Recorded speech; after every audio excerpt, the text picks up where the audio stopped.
I woke up this morning with this incredible sense of excitement and adventure and curiosity brewing. The clock is ticking, and I'm heading out on Saturday to Baja, California, in Mexico, to the Modern Elder Academy.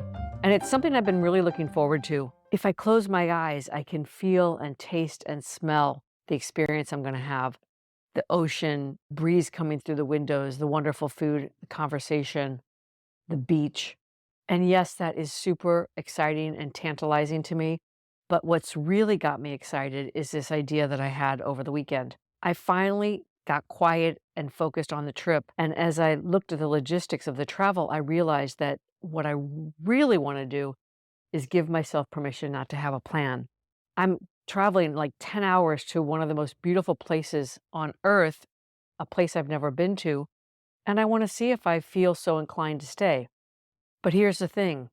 I've been telling myself this story and saying it out loud for over 40 years that I don't like to travel alone. And the truth of the matter is, I need to unpack that. Is that really true? Where is that coming from? I spend enormous amounts of time by myself. I'm very adventurous. And I think what it comes down to is that I like to have a base. I like to be somehow tethered, and then I feel more free to go out and explore.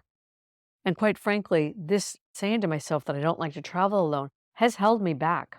And I think it's time to unpack it. I may get to the end of the week and really feel like I've had enough vacation and that I just want to come back home. I'm in a very happy time in my life in New York, which I've mentioned before. I've got new energy and new stimulation and new friendships happening here. But you know how it is. You never want to leave. And then when you get to where you're going, you don't want to leave there either. And I suspect that's going to happen to me. So I've stopped trying to decide where I'm going, and I'm choosing to be led. I'm choosing to see how I feel and to figure it out as I go. I don't know where this idea of traveling alone came from. I suspect that I got myself into some uncomfortable situation the first time I went to Europe when I was 20 years old and thought it was cool to go off on my own. I do remember feeling uncomfortable, but I don't remember any particular incident. This whole thing has me thinking about something it's actually a reoccurring thought that comes to my mind, and it's about the stories we tell ourselves. I could do 20 episodes on the stories I tell myself. And over the past few years, I've been starting to pay more attention to that. What are those stories I'm telling myself? And is it time to look again and think again and unpack them and peel back the onion? One of the big stories I've been telling myself for years and years is that I could never use my voice because I cry all the time. And it's embarrassing and humiliating. I've always expended so much energy to control the tears or to avoid situations where I could cry with anyone other than my immediate friends and family. And of course, I've discovered with dear Constance, my voice is actually one of my greatest treasures. Creating Dear Constance has opened the floodgates, yet I told myself for years and years that I could never do anything with my voice. As I said before, I could tell you many stories I've been telling myself that aren't true, or that were maybe true once and aren't true anymore. Another big one I've been telling myself is that I'm not creative, and I was confusing creativity and artistry. And I did an episode on that, and I'm going to do another one actually today about artistry and creativity. I think we all have those stories and narratives taking up bandwidth in our operating system. They can be about time, about money, about our jobs.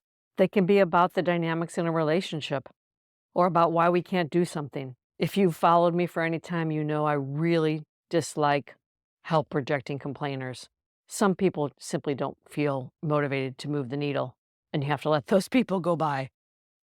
This newfound willingness I have to examine the story that I don't like to travel alone ignited my imagination and my curiosity, and I feel really excited about this trip to Mexico.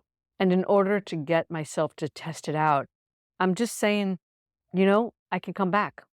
I may not want to explore. I may be so filled up from that 1 week in this incredible community I'm going to be in that coming home is just fine. It's simply this willingness that I'm bringing to test my own assumptions that is igniting my curiosity and fueling my thoughts and excitement for this trip. I think you get it. And this, of course, begs the question, what are those stories that are running by default in your operating system? What can you get curious about in your own stories? It's a really good thing to noodle. You might just discover, like I have, that you've been holding yourself back unintentionally, that the story's old. Some of our stories are old and need to be updated, or at the very least, re-examined. I'll leave you with that. That's all for now. Until next time, from my heart to yours.